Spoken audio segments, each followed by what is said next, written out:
You really want to know? Okay, it was like Bridezilla. Let's see, I wasn't shivering. Oh, Lord. Oh, here goes my career. It also killed my niece, you know. Spray. This is Olive, who did an excellent interview that you guys can listen to on www.capitalfm.co.ke. There you go. There you go. You do it well. And I wouldn't say that was my best moment as a journalist.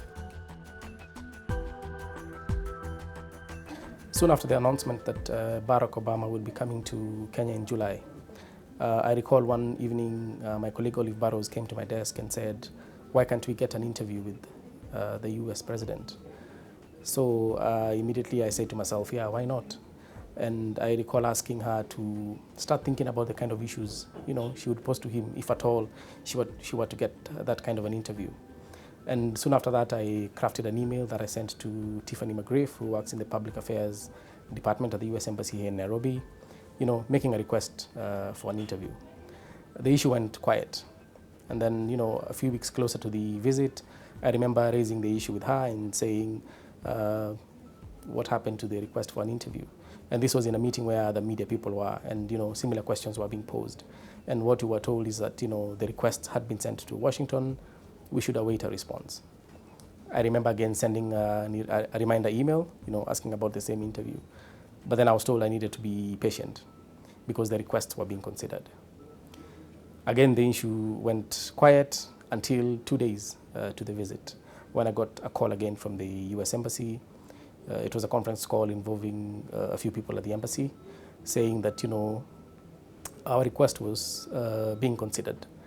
And I was told to start planning, the possibility of having an interview. So we, got into discussions about how we would go about the interview, what the requirements would be.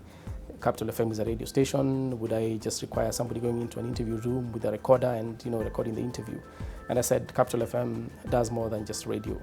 We also have a presence online and would want to have a camera to record the interview.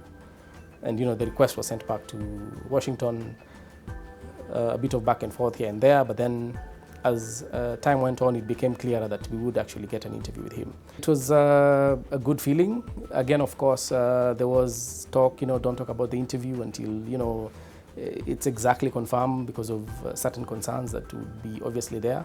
So it wasn't until actually a day before the interview that we were allowed to actually tell the public that we were going to broadcast the interview.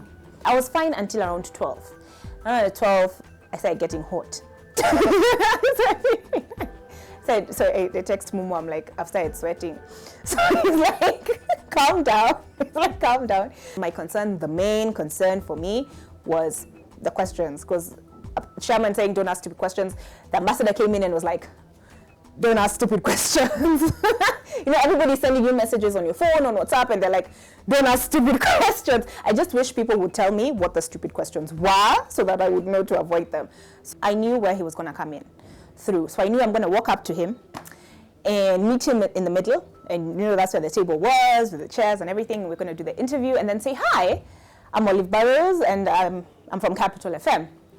So he walks in, right? So eventually we hear a rustle. You hear Secret Service shoes on the floor, the scuffle of shoes on the floor and everything. And then he walks in, POTUS, and in a suit and very formal. So he comes in and he's like, hi, how you doing, Olive?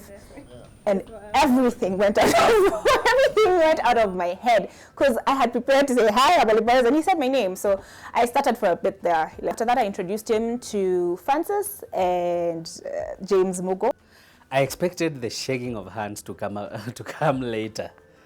And so he walks in and then, Olive, of course, gets lost for words at some point. And so she has to introduce us first.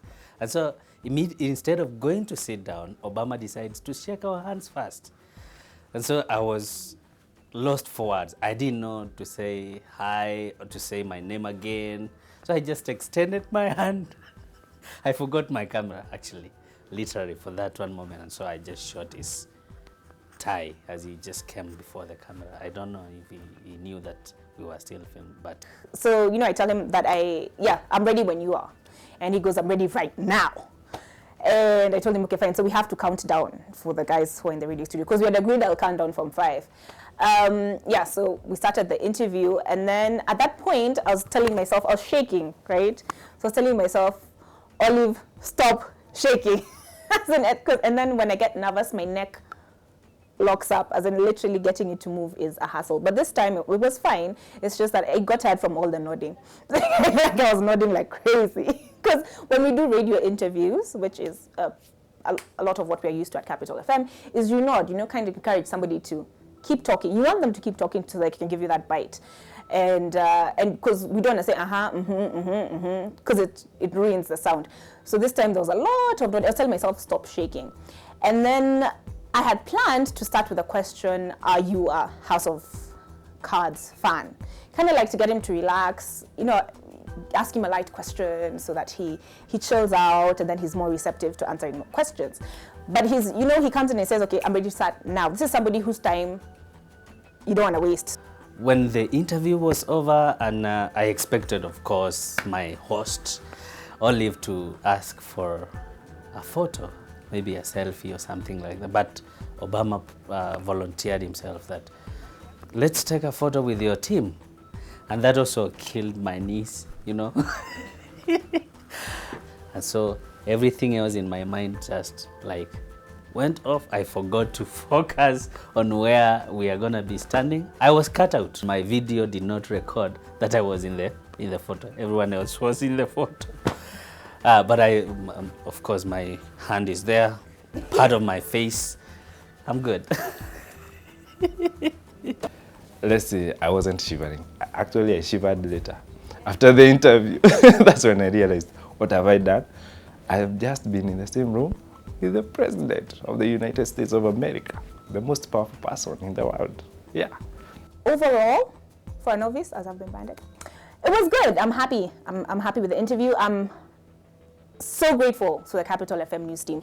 This wasn't a one-person effort. Everybody came out fully. This was the Capital FM news team project. This was ours. We owned it, and I think we killed it.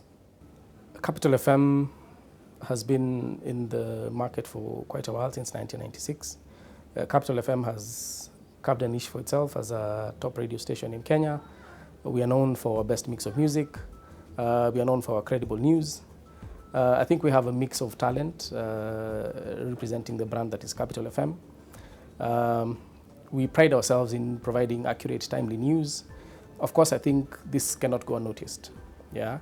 So as people were putting in requests for interviews, definitely Capital FM had to be one of those stations that would put in a request for an interview. I am happy to say that we got it.